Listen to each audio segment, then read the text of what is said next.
Max Londoño, formo parte de la Asociación Cultural Bueno y hemos creado con otros amigos y compañeros algo que se llama el Grupo de Amigos de los BRICS y de China.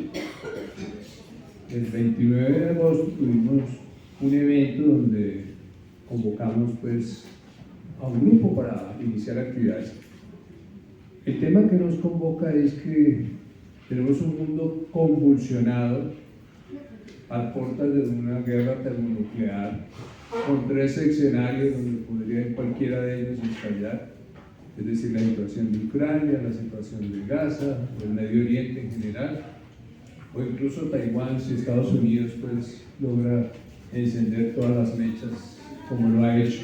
Entonces, al tiempo que está ocurriendo eso, hay una oportunidad enorme porque naciones que quieren poder desarrollar sus economías están emergiendo, y en particular el grupo de los BRICS, que quiere decir Brasil, Rusia, India, China, Sudáfrica, digamos el grupo inicial, ahora agregaron otros 4, ahora son 9, y hay un grupo de asociados, es decir, unos que entran como ser parte de esa organización, pero en proceso de ver qué ocurre con ellos, para que no pase lo que pasó con Argentina, por ejemplo, ¿no? Que se vinculó y luego se retiró porque llegó Milei. Entonces, digamos que Carlos, bueno, el 23 de octubre se suscribió un documento que es la Declaración de Kazán. Lo que yo voy a hacer ahí es una reseña de algunos de los puntos más importantes. Tiene 134 subtemas. Eso lo pueden encontrar en el portal de los BRICS. Entran ahí, ¿sí? En la web y ponen, ¿sí? BRICS, portal, y les aparece. Y la pueden bajar de allí. Entonces, digamos que como en el número 50 y pico, ese es algunos de los temas que voy a tratar porque no nos alcanza el tiempo. Sigamos adelante. El tema que voy a abordar es la cooperación económica y financiera para un desarrollo mundial justo. Entonces, por ejemplo, el punto 58. Ellos están recordándole a las naciones del grupo de los 20, del grupo de los 7, que hay compromisos de vieja data para el desarrollo global y que las instituciones existentes, multilaterales, o sea, todo el sistema del Banco Mundial, el Fondo Monetario Internacional, la Organización Mundial de Comercio, que todos esos entes deberían cooperar, ¿sí?, para resolver los problemas de la deuda, del comercio y particularmente del sur global ahora, como se le denomina. Es decir, los BRICS no están planteando ahora que están en contra de nada de lo existente. Lo que están planteando es que los países necesitan expresar sus propios intereses. Entonces no es una amenaza contra nadie, es simplemente la idea de aglutinarse por intereses comunes. Entonces plantean de manera formal que debe haber una reforma del actual sistema monetario y financiero. De hecho, cuando se crearon los BRICS, era un eco del viejo grupo de los no alineados por allá de los 50, ¿sí?, que fue exterminado a sangre y fuego, ¿sí?, por Estados Unidos y sus aliados. Pues ellos están planteando que el Fondo Monetario y que el Banco Mundial no contribuyen al desarrollo de las naciones y que han creado una gobernanza, como se le llama ahora, en todos los sentidos, administrativa, económica, financiera, por el cual lo que sí crece es la deuda y el servicio de la deuda para pagarla. Y llega el momento de insolvencia de las naciones. Entonces, ese es justamente el problema que tenemos incluso acá, pues porque ahí vemos que más o menos el 22 al 23% del presupuesto va al pago del servicio de la deuda. Y como también tenemos problemas con que el recaudo no ha aumentado, sino que ha disminuido, entonces han tenido que hacer recortes al presupuesto, al gasto público, ¿sí?, Y recientemente el presidente Petro mencionó que podríamos entrar en un default, o sea, un incumplimiento de pagos. Y le dijeron todos, no, qué problema con eso, nos van a las calificadoras de riesgo, nos van a poner una calificación mal, etc. Es decir, hay una situación delicada económicamente. Entonces se están planteando en los BRICS que eso no es un problema característico de un país, sino que hay que abordarlo entre todos. Adelante. Un tema que destacan es la importancia de la infraestructura, del proyecto, ¿cierto?, de grande alcance, especialmente así como el puerto de Chancay, que acaba de abrirse, ¿cierto?, que abre un flanco en el Pacífico de conexión directa con toda Asia y con China en particular, digamos. De hecho, pues, los BRICS tienen un ente que se llama el Banco Nacional de Desarrollo, el Banco Nuevo, ¿sí?, de Desarrollo. Ese banco, pues desde el 2015 está operando. Hace pocos días circuló la noticia de que Colombia va a participar o quiere ser parte de ese banco. También se mencionó de que también quiere ser parte de los BRICS. Y además también se anunció que Colombia va a ser parte de la iniciativa de la Franja y la Ruta, y se espera que para febrero, que se cumplen 45 años de las relaciones de Colombia con China, eso se formalice. Y actualmente hay un equipo como de 18 entidades colombianas con sus contrapartes chinos organizando un paquete de proyectos en diversas áreas. Se plantean los BRICS como un instrumento para enfrentar los desafíos de las naciones, de manera que pueda haber cooperación. Y eso es una distinción grande con lo que tenemos ahora, ¿no? Porque, por ejemplo, el caso de Argentina, pues en algún momento dado tuvieron un presidente que prestó $50.000 millones al Fondo Monetario, no era para inversión, ¿cierto?, sino para pagar la deuda. Y tenemos eso así. Los banqueros han establecido una gobernanza financiera. Si el país no alcanza a pagar, no importa, nos prestan para pagar, pero eso no se puede invertir. Entonces la deuda crece y después la pagamos con activos, con las empresas que vendemos, etcétera, etcétera, con programas de ajuste del Fondo Monetario Internacional. Entonces la idea es que como grupo pues va a haber colaboración para resolver esos problemas. Una de las cosas más importantes tal vez es este punto 65, donde se habla de mecanismos concretos. Primero, de la desdolarización, que de facto ya viene, es decir, empezar a transar y realizar operaciones comerciales en las monedas de los países. Digamos, entre Rusia y China, pues ya están haciendo eso.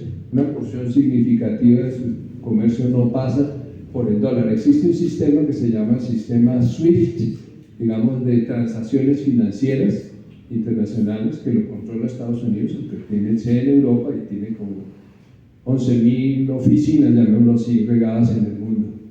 Es el sistema por el cual ahora se hace cualquier transacción, pero es absurdo que uno con un vecino no pueda negociar en las propias monedas.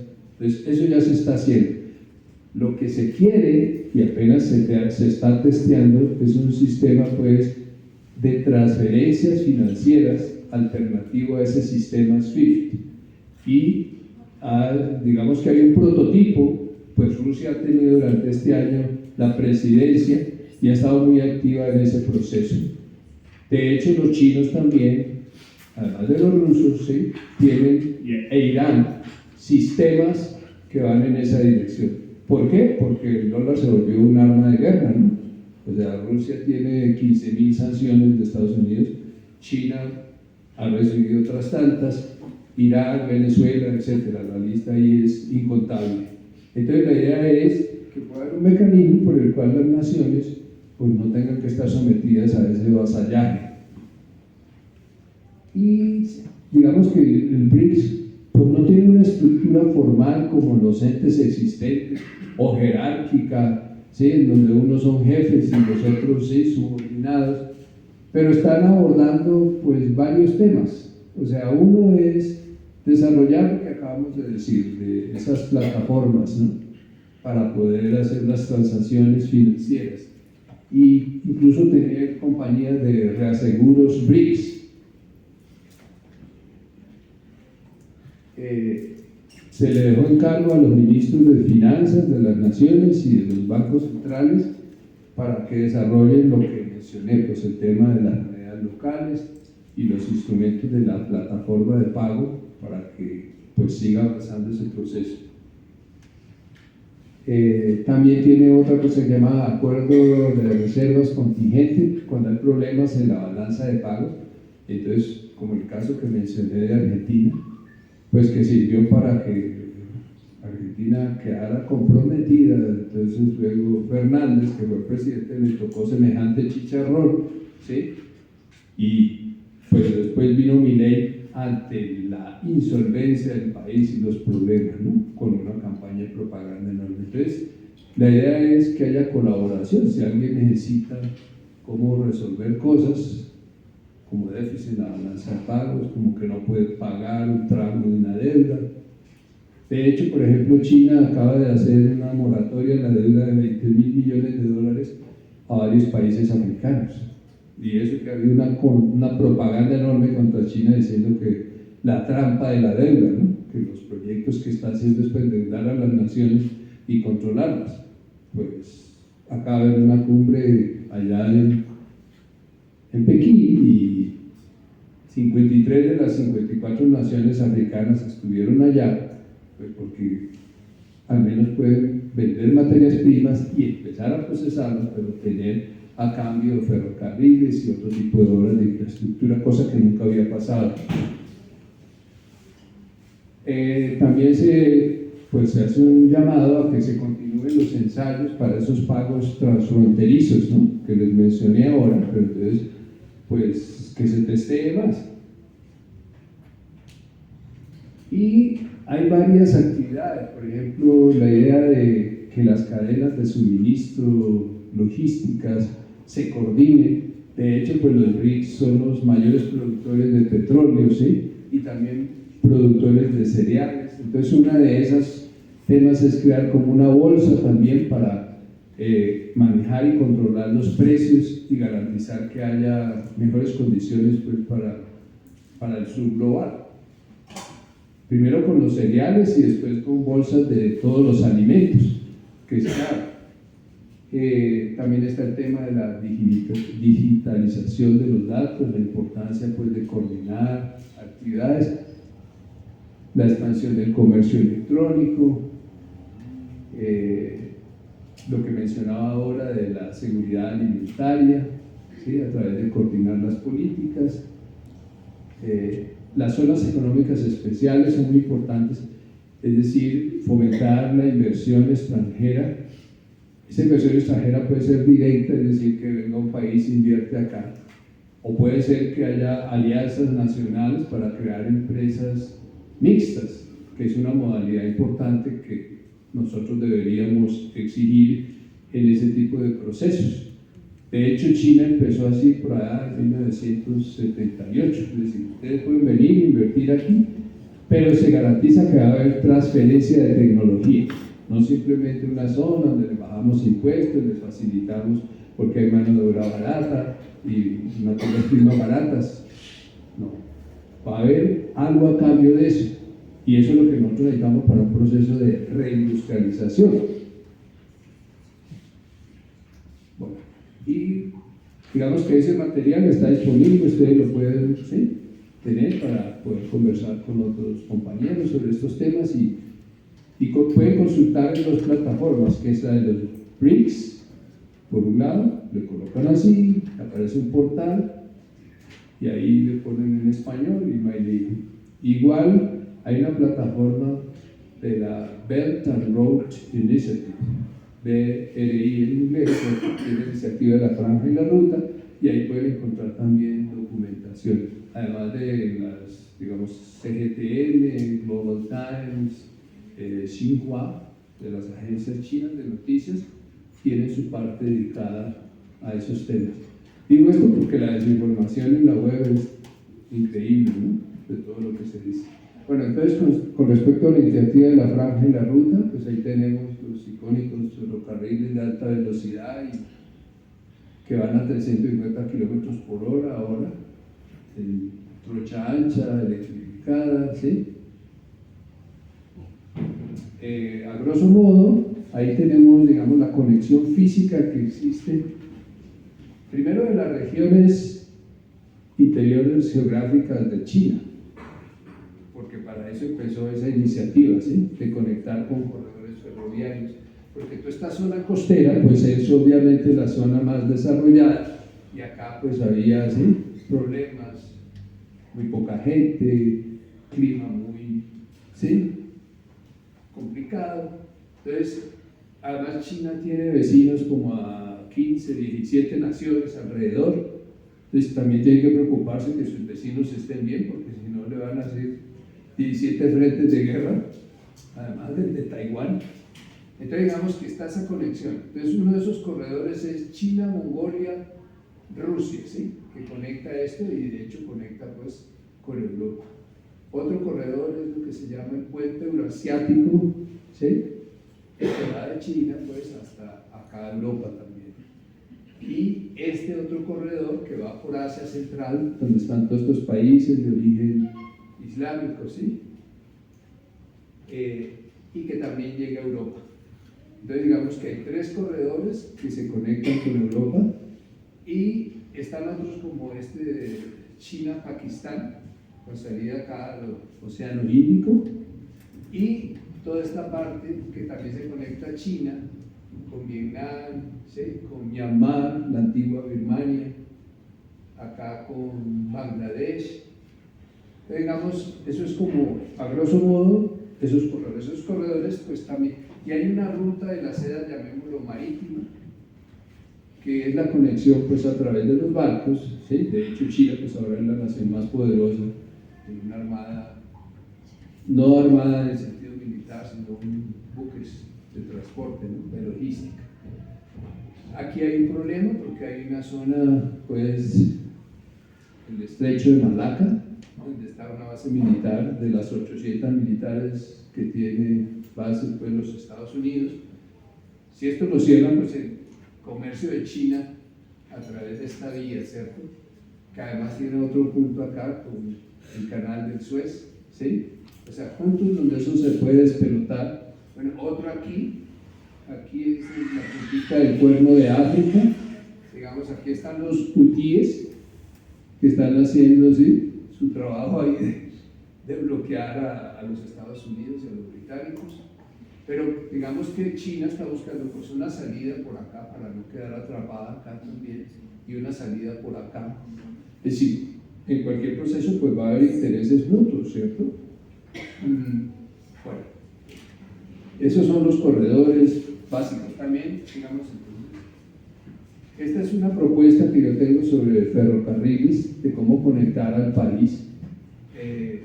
Digamos que en la agenda ahora está uno, que es el ferrocarril que conecte los 2 océanos, ¿cierto?, que sea sustituto o complemento del de Panamá en cuanto a la carga, pues, no como canal, que también hemos tenido la posibilidad de tener un canal en esta región, de vieja data se ha discutido.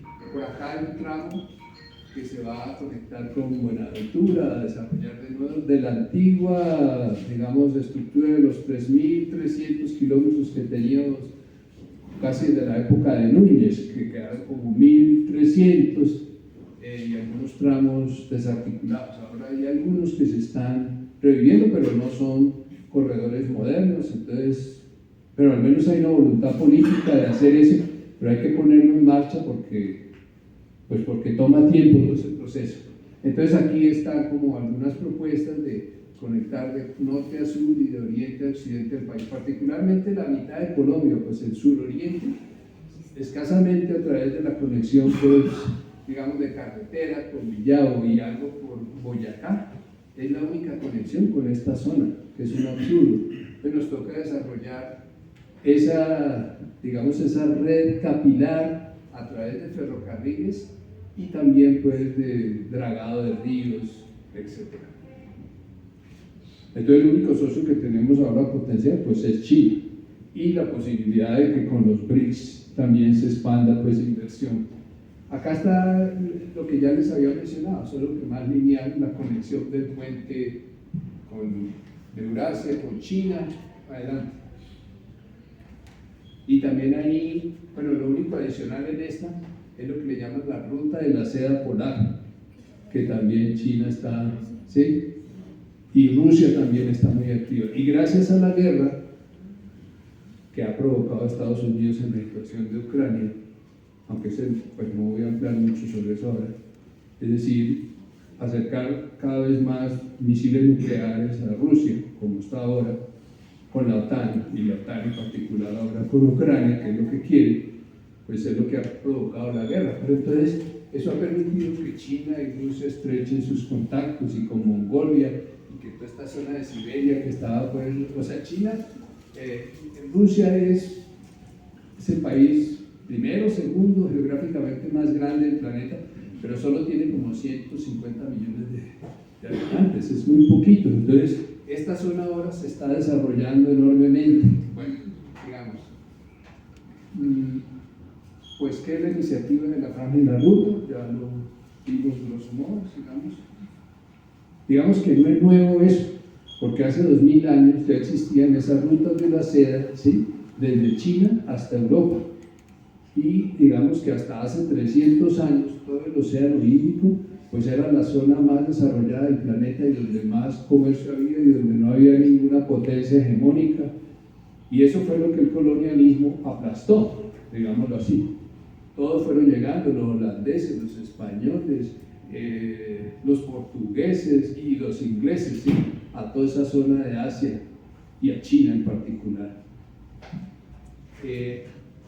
Bueno, antes del anterior, estos son los corredores que mencioné, pues cada uno podrán ver despacio. Digamos, no vamos a ver esto porque es como una descripción de cada uno, solo pueden repasar por su cuenta, pero ahí están los mapitas, cada uno con lo que hay, ¿sí?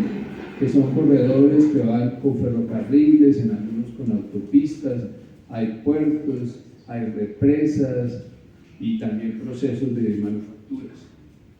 Podemos bajar esos todos. Está cada uno descrito. Y bueno, esta es una imagen de que podría haber una cooperación colombo-china para participar en el programa aeroespacial, que necesitamos entrar a las áreas de frontera de la ciencia. Hay una estación que tiene China, los Estados Unidos no dejaron entrar en la estación internacional a los chinos, así que ellos desarrollaron la suya, que es la única que va a quedar, porque esta que hay ahora pues va a quedar obsoleta en muy poco tiempo. Estos son algunos ejemplos, ¿no?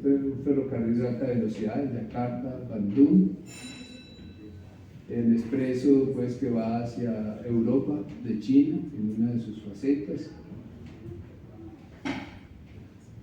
Tayikistán, toda la zona de Asia Central, ¿sí? Con otros países también que son zonas que no tienen acceso a los océanos, o sea, es la única manera en que pueden relacionarse con el resto del mundo, ¿sí?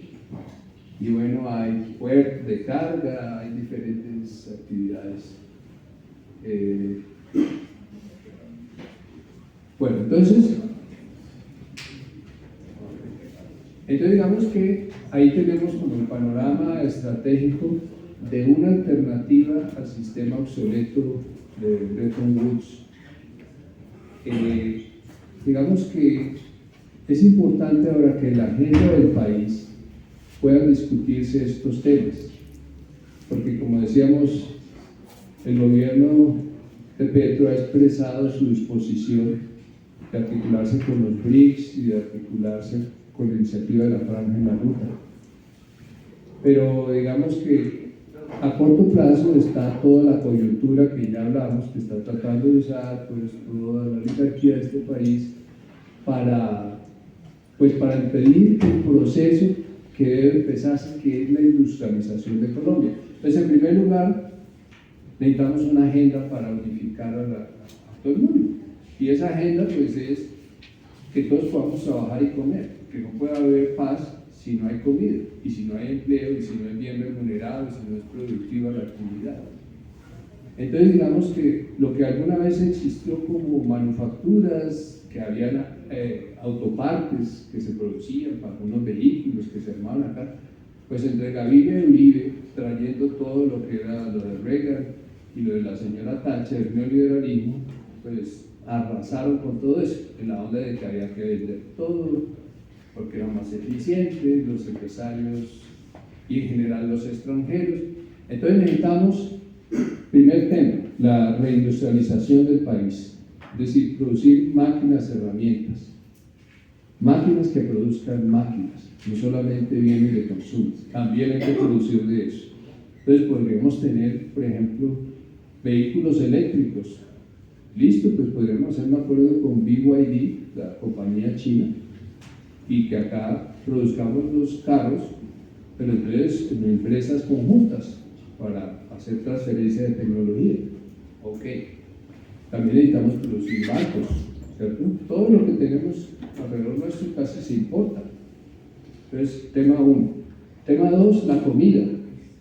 O sea, es obvio que necesitamos ser soberanos. No es simplemente seguridad alimentaria, como diría Gaviria, pues si uno tiene plata va y compra, y si es más barato en una parte, pues así no hay problema. Pues no, lo que necesitamos es producir comida, porque aquí podemos producir y exportar comida. Toda esa zona de los llanos orientales en particular, sin contar el resto, o sea, nosotros podemos ser un abastecedor de comida del mundo, además de cumplirnos con los requisitos nuestros. Tercero, necesitamos conectar físicamente las diversas regiones geográficas del país. Si no, así como nos quitaron a Panamá, nos pueden quitar otros pedazos. Y de hecho, desde la Gran Colombia hasta ahora, perdimos la mitad de ese territorio que tenía el país.